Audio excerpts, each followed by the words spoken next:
Welcome to another special report from Catholic Family News. I'm Brian McCall, and I'm very happy to be joined today by Matthew Hoffman. Welcome to Catholic Family News today. Thank you, Brian. Glad to be here. Matthew Hoffman, for those who may not know him, is a journalist and Catholic author whose articles have appeared in really a whole array of publications, just some of which I'll mention: the Wall Street Journal, London Sunday Times, New York Daily News. And then from the Catholic side, our good friends at LifeSite News, Catholic World Report, Crisis Magazine, and he has a Master's of Philosophy from Holy Apostles College, and currently resides in Mexico, where he, I think, reports on lots of news and topics over all of Latin America. Today, we are going to be discussing a really important book project that Matthew has been involved with over the past some time, that has been released for just about 2 months now. It came out in March, and that book is called Sacred Betrayals. Which is really a personal testimony. A widow raises her voice against the corruption of the Francis papacy. And as you can see, it has the endorsement by a foreword from Archbishop Carlo Maria Vigano, which for us at Catholic Family News would first caught my attention. If Archbishop Vigano says this is worth reading and endorses it, that really gave a real stamp of approval. And the figure really at the center of this book is this cardinal that you can see here, Cardinal Oscar Rodriguez Maradigaga, who again our readers are probably somewhat familiar with. From the very beginning of the Pope Francis papacy, I've been writing articles. Chris Farrar wrote extensive treatment on him. In my recent book on Archbishop Vigano, I talked about how in the very beginning of the Francis papacy, he talked about how Vatican II was the triumph of modernism in the church, that modernism confronted the church and modernism won in Vatican II. So we've been writing about his sort of what I call doctrinal corruption for many, many years. But this book brings another insight into another side of that. So with that brief introduction, let's turn to the project a little bit. And can you tell us a little bit about the author of this book, Marta Alegria Reichmann de Valladares? I apologize, my pronunciation is a bit off. Tell us a little bit about her. This is really her testimony. And who is she, and why is she someone we should be believing? Well, she is the widow of the former dean of the Vatican Diplomatic Corps. He was the ambassador. His name was Alejandro Valladares. That's how you pronounce that name, Valladares. And so she was his wife, and he is now deceased. He was a very highly respected man, and ultimately he was the oldest living member of the, well, I should say not the oldest, I should say the longest serving ambassador to the Holy See for Honduras. And because of that, he had the title of Dean of the Ambassador Corps, and he would represent them. Very eminent man. Who knew Cardinal Maradiaga personally. I was going to say personalmente. I speak Spanish most of the time. Sorry. You have to transition back to English. Right? Yes. So he knew him personally very well. In fact, yes. Cardinal Maradiaga spent a lot of time in his house with his wife and his daughters, and they were very, very close for many years. And he was key in ensuring that Maradiaga became a cardinal. He campaigned yes. for him within the Vatican for years to bring that about. So this family had a very intimate relationship with this cardinal. And so I think the cardinal even referred to visiting them as his Bethany. Was that an expression he used?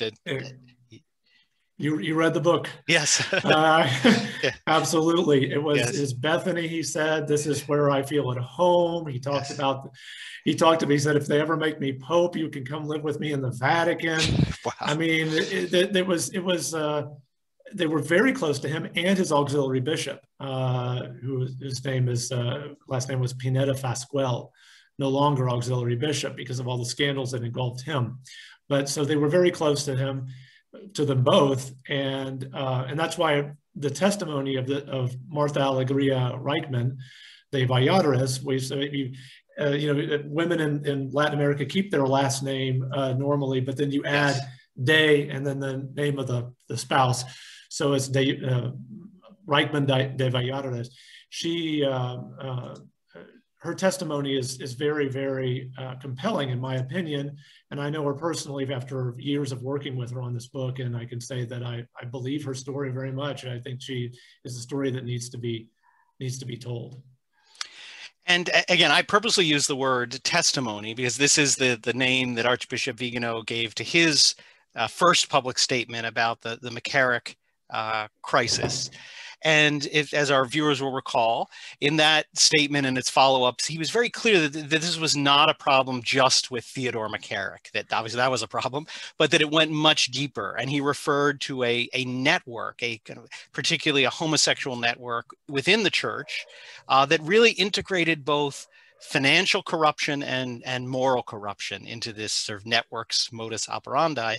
And in fact, he does even refer to, in some of his statements, the former auxiliary bishop, Bishop Pineda that you mentioned, whom you can see here with Pope Francis in a report back in 2018, around the same time as Archbishop Vigano's testimony came out about similar accusations and then ultimately the resignation.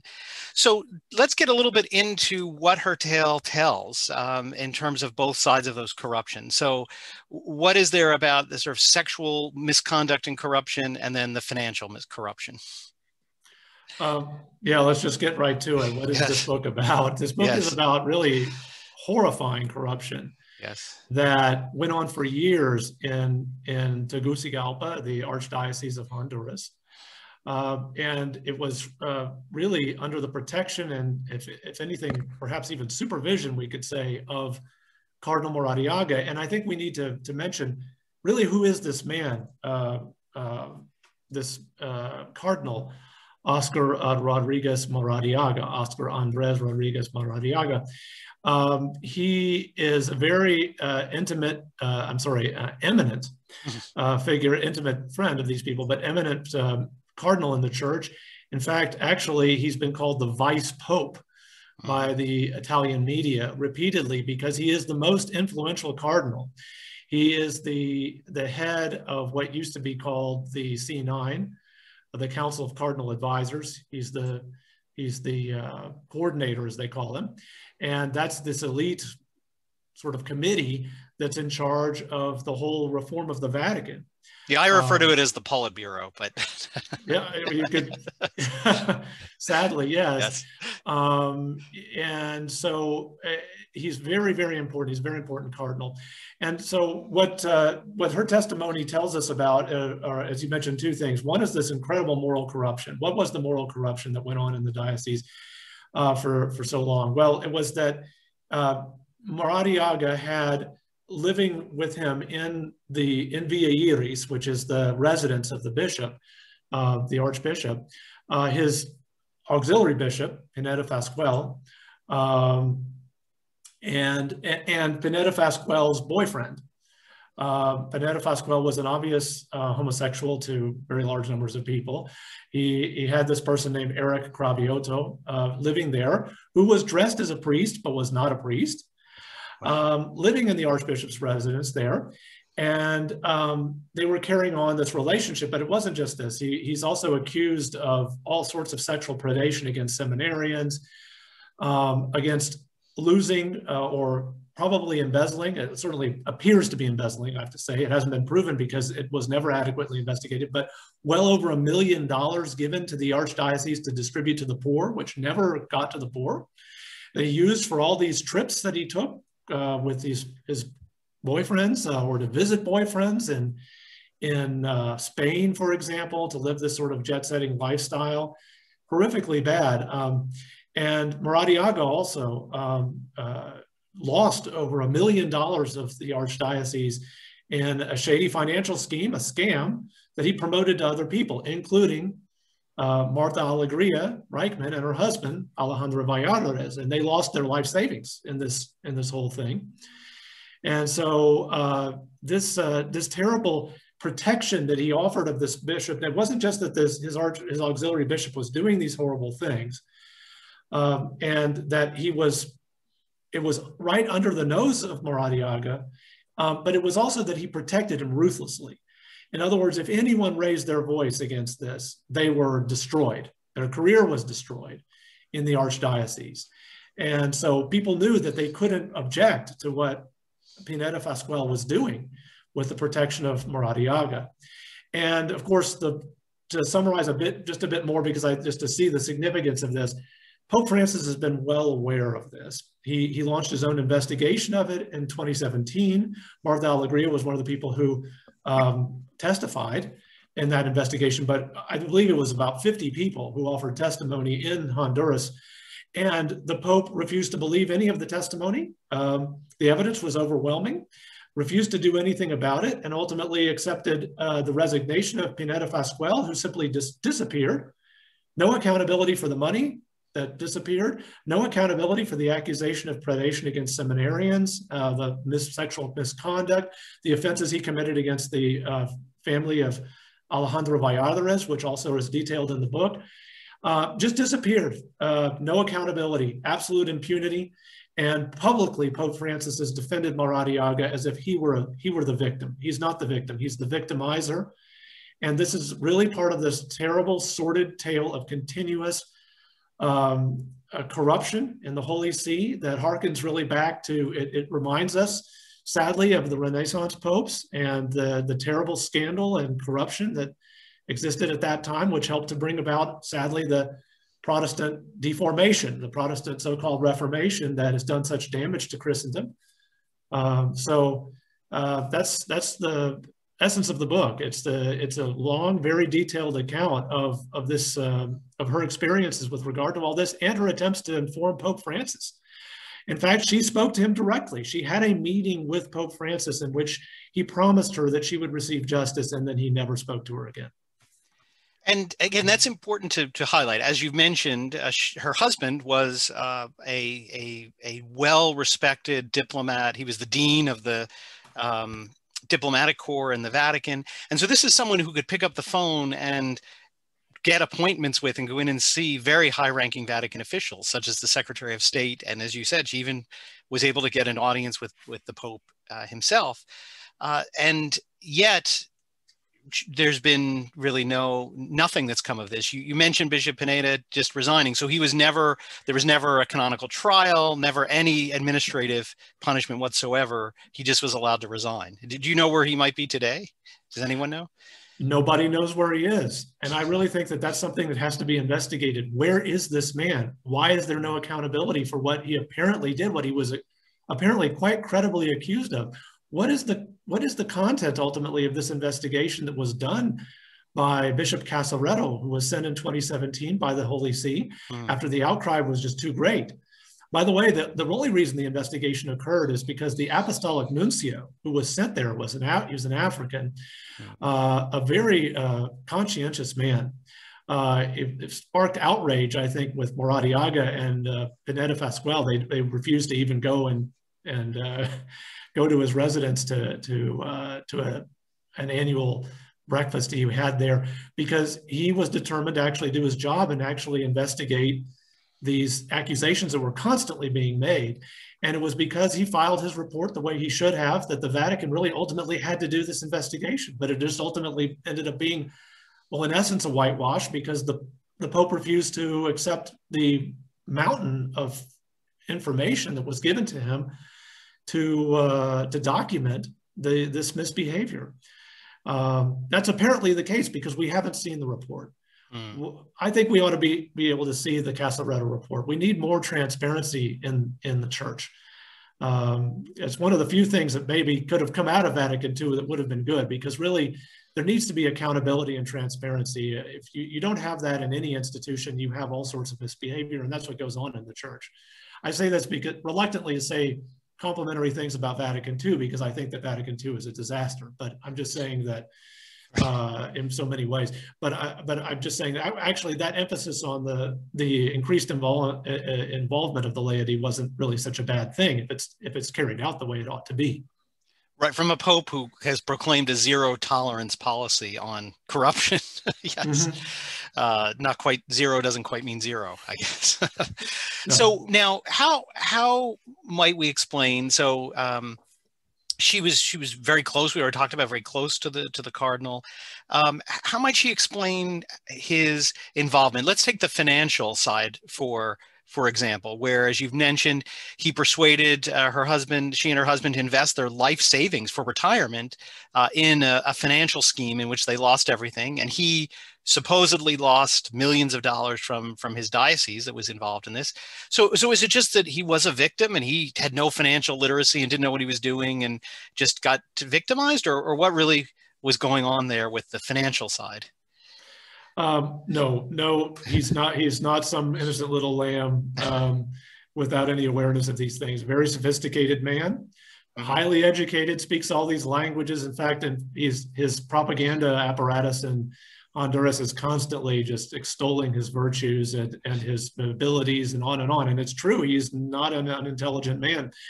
And he assured the couple that when he told them about this investment, that he had put, like I said, apparently about $1.2 million that had been entrusted to him by donors to the diocese, to the archdiocese, to the church. He assured them that he had investigated it very carefully because it offered a high rate of interest, and they were a little bit wary about that. Beware, people, when people offer you a guaranteed rate of interest at 8%, don't believe that. Yes. You can't get those kinds of results over time. Nobody. A high rate that has no risk, right? Yes. Right. Just safe. I've investigated it, he says. Well, he clearly hadn't. I mean, and so this was, in some way, it was a lie. Yes. It was at least reckless. Probably it was a lie, and it even seems more sinister because one really wonders how he would not know what was happening here and what actually happened to that money.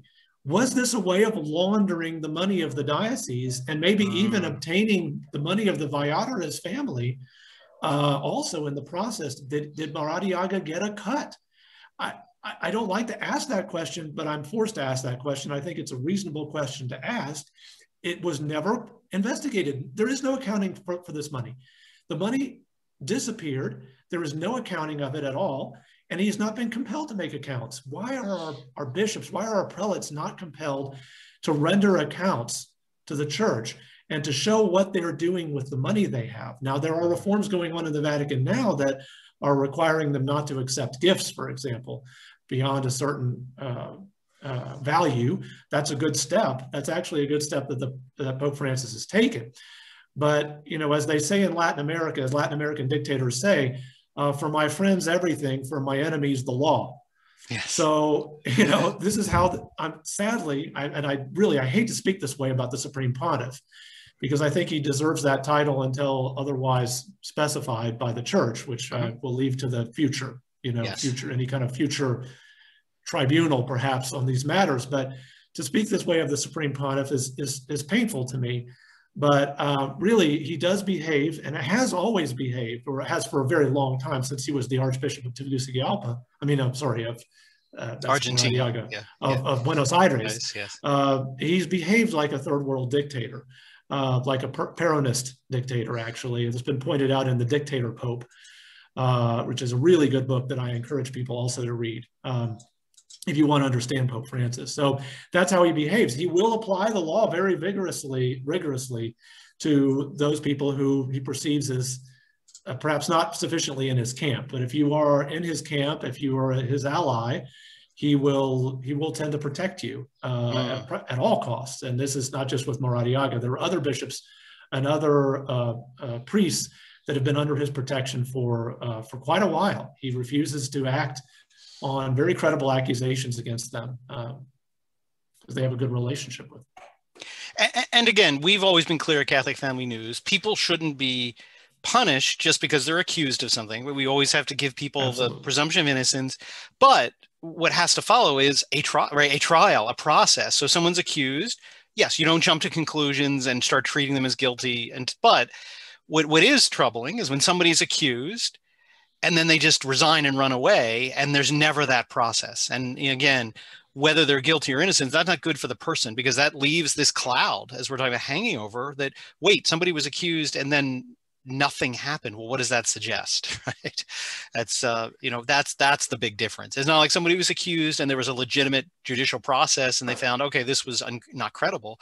And if her accusations are not credible, then that should be found out and proved. But neither of an administrative investigation that comes to a conclusion nor a trial has occurred. Now, you mentioned The Dictator Pope, again, another book we've recommended. How in some ways has both Pope Francis and Cardinal Maradiaga's reaction has been very similar to a Latin American dictator, as you say? How do they respond to these accusers, whether it be Marta or Edward Penton, for example, one of the reporters who started to break this story in 2018? How have they reacted towards these accusers? Yes, and thank you for bringing that up. That it's not just her testimony. There's corroboration of her claims by very eminent reporters. Emiliano Fittipaldi, who has done a lot of work on scandals in the Holy See. Actually, he's been attacked bitterly by prelates in the church, but in fact, actually, he's quite credible. His accusations, he's never been successfully sued because he checks out his sources and he knows what he's talking about. So he's one. And then Edward Penton, another very eminent reporter for correspondent in Rome for the National Catholic Register. Mm-hmm. And they've reported on this very, very vigorously. What's his response? His response is to do two things. It's to make himself out to be a victim. Well, it's principally this. He makes himself out to be a victim of predatory reporters, cruel, muckraking reporters who just lie. And he says that he wants dialogue. Well, they try to contact him to get his side of the story, and somehow he just never gets back to them. Wow. That's his technique. He is just a very dishonest man. It's one of the reasons, by the way, it's one of the many, many reasons that after I've been involved in this project for so long, I translated the book, I wrote the introduction to it, and I've spoken for many hours with Martha Alegria, with others involved in this story. I've even spoken to priests, one in particular in Honduras, who actually personally witnessed the sexual misbehavior of Auxiliary Bishop Pineda as well. I can just say that I'm certain that these accusations in substance are all true. I can't say every individual one, but I can say that in substance it's all, I have no doubt personally that it's all true. And yes, the reaction itself speaks volumes. The reaction of Maradiaga, the reaction of Pope Francis, who also has painted Maradiaga as a victim, a poor little lamb. He's actually a very ruthless man. And by the way, hated in Honduras. He can't go out in public without having people jeering at him or protesting. Wow. In one case, they actually had to protect him from a mob of people when he was getting out of an airplane. Ed Penton tweeted about this. He's considered a completely corrupt sort of part of the Honduran oligarchy that is so oppressive and so involved in organized crime. There's been terrible scandals regarding all of that in the last few months. Maradiaga is perceived as being in bed with these people and very aloof from his flock. And by the way, he's lost huge numbers of Catholics. The number of Catholics in Honduras is plummeting under his leadership, plummeting. They've lost, I think, more than 20% of the population has been lost to Protestantism during his period there. And for Honduras is a very poor Latin American country. The average people there live, very difficult lives on the natural level. And so again, even if, like you're saying, there's not a direct link for this money going right into his direct pocket, for a country that poor, what kind of lifestyle are these bishops living? I think there's a retreat house that was sort of set up for Pineda, for example. Could you tell us about, again, even if they're not putting money in their pocket directly, maybe they are, we don't know, but is this the kind of country that really the bishops should be living the kind of lifestyle they're living? Absolutely not. Yeah, of course. And Pope Francis has rightly spoken about this problem. Unfortunately, he's highly selective about how he applies his principles. And so, Maradiaga is extremely close to him personally. In fact, it's believed. Martha Alegria says that, and this is an interesting revelation in the book, among many others, but that in fact, Maradiaga was key to the election of Pope Francis. So Pope Francis really, I think, sees his pontificate as depending on this man so much. But yes, I mean, he has this mansion, Via Iris, that he lives in, for example, that was not meant to house the archbishop. It was supposed to go for some kind of charitable cause when it was donated to the archdiocese. And it's being used as this palatial kind of residence for the archbishop and his favorites. So he's living this lifestyle. Pineda Pascual, essentially, there was a retreat center built at the university there in Tegucigalpa, and we're close by Tegucigalpa. I don't know exactly where it is, but this retreat center was supposed to be for the spiritual well-being of seminarians, people maybe discerning vocations, that kind of thing. It was turned into this private little crash pad for Pineda Pascual, for the auxiliary bishop, Pineda Pascual, and it was there that he's accused of having brought seminarians to sort of stay with him overnight, that kind of thing. Very scandalous stuff, horrible. And yes, like you say, this money appears to have been used to buy cars, gifts for boyfriends that should have gone to the poor. And like you say, these are poor people. You want to see poor people. If you want to see, it's hard to find poorer people than people in Honduras unless you go to Africa. Yes. Yes. Again, well below what I think even most Americans can even imagine, the life. So again, even if he's not putting money in his bank account, to live this sort of life of luxury, when, as you point out, the one villa was donated for charitable purposes and then just becomes a private residence, in and of itself speaks volumes. So you've mentioned a little bit, this obviously is a very personal testimony, having read the book, lots of information, but also very personal. And it's really, you can see it's a tale told from the heart. But how does the book also incorporate other testimonies? Because it's not just her word. You've referred to, maybe give us a few examples of other people's stories or perspectives on these events that weave their way into the book. Sure. Well, there's so much, but yes. before I even go into that, if I can just add, because I don't want to fail to mention this, Martha Alegria Reichman and her daughters lost their life savings. Yes. They have a little bit of resources in the form of a couple of homes that they owned in Honduras, but it's just barely. It's actually, I shouldn't even say it's barely enough. It probably isn't enough to take care of Martha Alegria for the rest of her life. She's elderly now, and so this has devastated her. It's truly devastated her, and to also see that the church has failed to deal with this corruption, to perhaps help her to recover her lost money, lost savings. It's just absolutely devastating, and she's kept her faith. Though I really admire her. She even against the advice of family members, she pursued this because she wasn't going to stay silent about this. So I want to mention that. Yes, other testimonies. Well, one of the ones that I mentioned that she mentions in the book, I should say. I feel like I almost co-wrote this with her just because there was so much editing and translation, but she is the author. But let me just give you some examples of, for example, there was this priest, Father Jose de Jesus Mora, a priest who was very eminent in the diocese, who knew about what was going on in Villa Iris, in the Archbishop's residence, with Pineda Pascual and this Mexican Eric Cravioto Farjado, pseudo priest, a non-priest who was dressed as a priest. Well, he complained to the Archbishop and wrote a letter that ultimately was revealed to the public. And he was persecuted and literally run out of the priesthood by by Maradiaga. He's given his testimony personally in public. He's spoken to the media about this.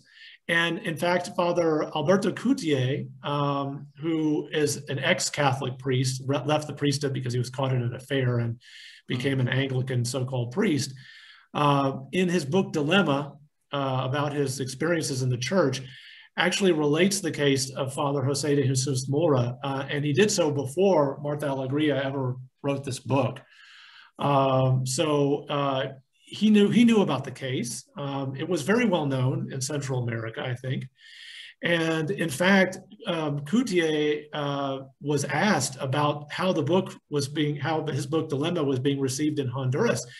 And he said that it wasn't in the Honduran bookstores, and that he believed that it was because he mentions the case of Father Jose de Jesus Mora being run out of the priesthood over what was going on in Villa Iris. That's just one example of a number of priests that have brought this to the attention of the cardinal or other authorities, and not all of their names can be mentioned, by the way. I've spoken to one of them. His name is not public in the book, but I can tell you I've spoken to him personally, and that he told me that he was actually he feels that he was psychologically traumatized by what he saw when he saw this. Actually, it was sodomy. He saw Pineda Pascual engaged in sodomy. I'm sorry to have to say that. It's just a horrible thing to have to talk about. But he actually felt traumatized, and he went to the Archbishop about this, and nothing was done. And again, yes, obviously just scandalous. But if we go back to Father Jose de Jesus Mora, when we were talking about dictators, for example, in the past, that story really struck me, because unlike the auxiliary bishop and even Marigata, who there's been no trial, nothing, and they just go free, this poor priest was suspended from the priesthood ad divinis, was, as you said, sort of thrown out of the diocese, was punished without even a canonical trial or anything. It was just thrown on him as a penalty. Did I understand that correctly? Well, he was run out of the priesthood. Essentially what happened is, I think he was removed from his position as being sort of the coordinator of all the media. And there's a lot of media. They do a lot of media in Tegucigalpa. They have their own TV station, I think a radio station. They've got all sorts of stuff. And it functions as a massive propaganda, sort of publicity and propaganda apparatus for the Archbishop, constantly promoting him. I think, though, it's backfired. You know, that attempt to glorify him has really backfired. People don't as with all dictators with their propaganda. Yes. Yeah, at some point people realize that they're being lied to. Yes. But yeah, so he was removed from that, and threatened by a bunch of attorneys that he had to retract his accusations because he couldn't prove them. And of course, I mean, he has the legal system on his side, because in Honduras, you can't really trust the legal system. It's not that there are never any valid trials there, but as you can imagine, in Latin America, the venality is terrible, and powerful men usually get their way in the court system, especially if they have the money to hire attorneys. And so he was apparently threatened with a flock of attorneys that sort of descended upon him and said, "You better withdraw this because we're going to get you." And so he was disillusioned and left the priesthood. I'm sure that if he'd stayed, it would have been very difficult, let's put it that way, for him to have stayed. And so he was essentially run out. Wow. Again, what dictators do, they just persecute their enemies to silence them. So how do you interpret Martha's sort of understanding of what happened? Because I guess there's sort of two interpretations. The cardinal was sort of this wonderful, good person that she thought she knew, and something happened and he changed, or he's really been all this way and she just didn't see it. What do you get the sense the answer to that question is what happened? Was it that her eyes were opened, or something happened to the cardinal? It could be a little bit of both, but yeah, there's a little bit of an indication in the book that there was a sort of a turning point in which he decided to defend his auxiliary bishop, even though his own sister. By the way, you talk about testimony from different people. Yes, his own sister, who is now deceased, but who was very close friends to the Valladares family, went to him repeatedly about Pineda Fasquel and the scandals in the diocese, archdiocese in general. And he wouldn't listen to her. And at some point, he really seems to have hardened his position. But actually, I mean, I think that Martha really has concluded that he was always a fraud, and he was using his friendship with the Valladares family to climb the ladder of power in the Vatican, as was Pineda Fasquel, and that's why they sort of defend each other. What happens with these prelates is that they have people under them that tend to function as very craven, sort of servile allies, and they reward them by being loyal to them and protecting them if they are involved in a scandal. That's, I think, how Pope Francis sadly has functioned for a long time, and how many of these prelates function. And so her impression is that he was really probably always this way. Certainly Pineda Fasquel showed signs of being problematical in his morality going way back. Actually, with that, there was a really interesting detail that caught my attention with that, because I think they have daughters, you mentioned, and I think there was an incident she relays in the book where one of her young daughters, when she was younger, had an interesting reaction to Bishop Pineda Fasquel. Can you maybe relay that story? Well, she refused to go on a trip with the family because they were going to go to Russia, actually, and they said, "Oh, why don't we invite our wonderful friend, auxiliary Bishop Pineda Fasquel?" Well, actually, I don't know if he was an auxiliary bishop yet. He might have been a priest at that point. Yes. Okay. Yeah, but he was very, very close to Maradiaga, and anyway, so and close to them. I mean, he spent time at their house, and they arranged dinners for him with the other people, all sorts of things. And the daughter said, "I'm not going to go. I don't want to go. This man's going to ruin our trip because I think he's a complete phony. I think she sensed that he was truly a sort of dishonest, superficial character, and she was uncomfortable with him. And the parents were mortified by this and said, "How can you be this way? He's a good family friend." And finally, she and her sister refused to go. And now, of course, Martha Alegria says, "My husband and I should have listened to our daughters and their good sense about this, that we were blinded by these people. We thought that they were who they portrayed themselves to be. They portrayed themselves as being devoted priests and that sort of thing. And really, they were trying to climb the ladder of power in the Holy See. And it's something, unfortunately, that I think happens quite a bit. And if you read The Dictator Pope, by the way, it's really an illustration of this principle. And I think it explains so much about why this goes on. Why is there so much of a problem with homosexuals in the priesthood?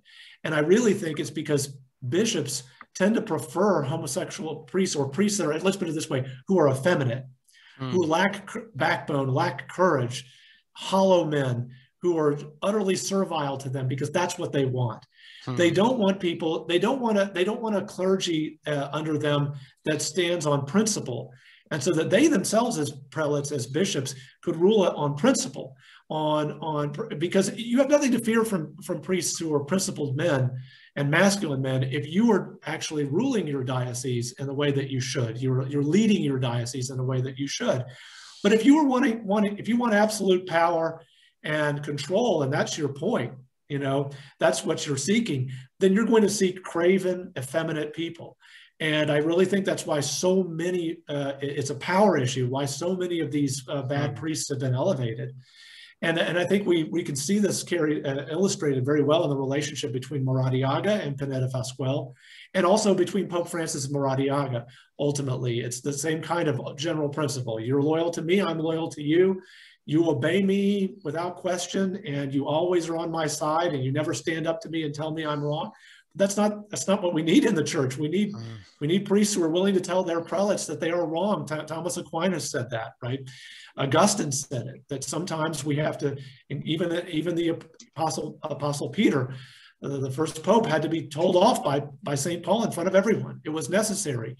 Yes. And he knew the faith mattered more than this issue of authority, because authority is exercised on behalf of the Creator, right? On behalf of God, he's the ultimate source of that authority, not the bishop, not the pope. Absolutely right. And that's the reason we wanted to cover this book and this story.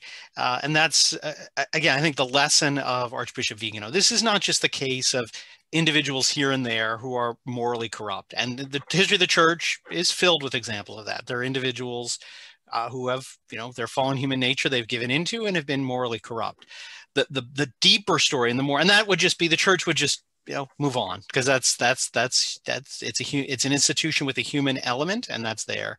What's different here is this is not just an individual here and there, but as you point out, it's a network of power of, and that's again what Archbishop Vigano has called it, right? This mafia, this homosexual network spread around the church, which I think your insight is very keen. It sort of thrives on this because the more you can feed this network, the more power that puts in the hands of the dictators, whether it's the ultimate dictator pope or the petty dictators underneath. And that's the real danger to the church. Again, I think Archbishop Vigano is evolved in his terminology. He now refers to this as sort of the deep church in a sense, this occupying force that's very organized within the church.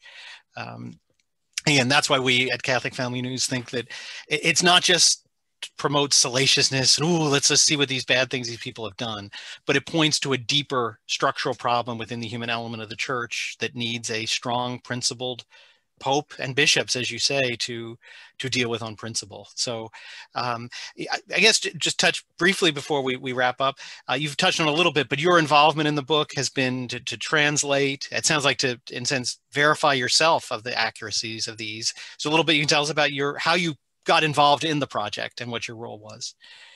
Well, I was functioning at that time as I was a reporter for LifeSite. I'm finishing up the book. I'm not reporting for LifeSite anymore, but I'm finishing this book project. And at the time, though, I was covering these issues, and I understood that our correspondent in Rome had contact with Martha Alegria Reichman.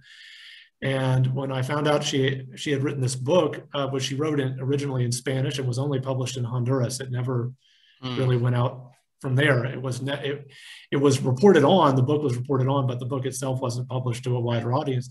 I spoke to my superiors there and I said, why don't we set up a book publishing imprint for LifeSite, which is Faithful Insight Books, and publish this thing. Let's do it. I'll translate it, and let's get this out there. It's really an important story. After I read it, because I got a copy of it, I read it, and so I made that offer, or at least expressed that interest to Martha Alegria through our correspondent, and she felt like it was an answer to a prayer that she had just made. She had just prayed for God's help to get this word out, and just a few days later, that came through for her. We've really felt the hand of God in all of this repeatedly. There's so many things that could have stopped this book from being published. It was difficult. And yes, I did spend a lot of time verifying information and ensuring that, we could back ourselves up on this. There were things in the original book that I think are legitimate concerns to raise, but weren't necessarily, she wasn't as able to substantiate them. So we have a book that's, I think, much better founded than the previous book was in certain of its details. And so I think that this is it's a very powerful story, and I really do believe her very much. I mean, she has been devastated by this. She's a highly principled woman, and after working with her for all this time, I do believe her testimony very much. Well, thank you for your work in doing that and in introducing us here to the book. Again, it's called Sacred Betrayals, A Widow Raises Her Voice Against the Corruption of the Francis Papacy. As you mentioned, it is published by Faithful Insight, which is I guess, I don't know, publishing arm is the right word, but imprint of LifeSite News, our friends at LifeSite News. So you can, I think the book is available online, various places. You can buy it directly here from Faithful Insight. And actually, real quick, final question while we're here. So the picture on the front, is that an actual portrait that they have with the cardinal, or was that put together? It's amazing. That is, well, the Vatican, the dome of St. Peter's Basilica, Mm-hmm. and the sort of the sky behind it was not part of the original picture. It's superimposed, but yes, you can actually find that original photo online. It is a photo of the family. They have lots of photos with Maradiaga. I have a lot of them myself. Martha actually sent them to me, and this is just one of many photos that they had with the cardinal. Absolutely. So yes, except for that background, it is a real picture. Wow. Photo. Well, as I said, having read it, it's a very compelling testimony, one that, as I've written about Archbishop Vigano, has all the hallmarks of it, because there's lots of internal signs of credibility. And it has, to me, all the hallmarks of a credible witness, one whose testimony is consistent and credible. So recommend, it's a difficult book to read, particularly if maybe you're just becoming aware of these problems of the post-Vatican II curia, bureaucracy, and the Francis papacy in particular. But again, it's important to be aware of these, as Archbishop Vigano has told us many times. I always talk about his 3-point plan for dealing with the crisis in the church. Point one is we need to be aware. And it doesn't help us to just say, I don't want to know anything. I don't want to know what's going on. We have to be aware so that we can denounce the corruption, and so we can pray that God will rescue us from it. And so awareness is our first point. And we commend you and LifeSite News for making this what I call complementary testimony to that of Archbishop Vigano available, which in addition to being credible itself, I think very much reinforces and supplements and complements in many ways the testimony of Archbishop Vigano. So thank you for joining us, and please keep us informed of your future projects. If there's something that needs to work on next, we can perhaps talk and meet about that. Okay, certainly. Yes, thank you very much for having me. Right. And if you've enjoyed this free content, please share it, make it available to your contacts and friends. Please subscribe to, like the video, like the podcast, subscribe to our Rumble, YouTube, or audio podcast channel. And if you enjoy our free content, as always, please consider for yourself or a friend or relative a subscription to our monthly periodical Catholic Family News. So thank you for your continued support. May God bless you.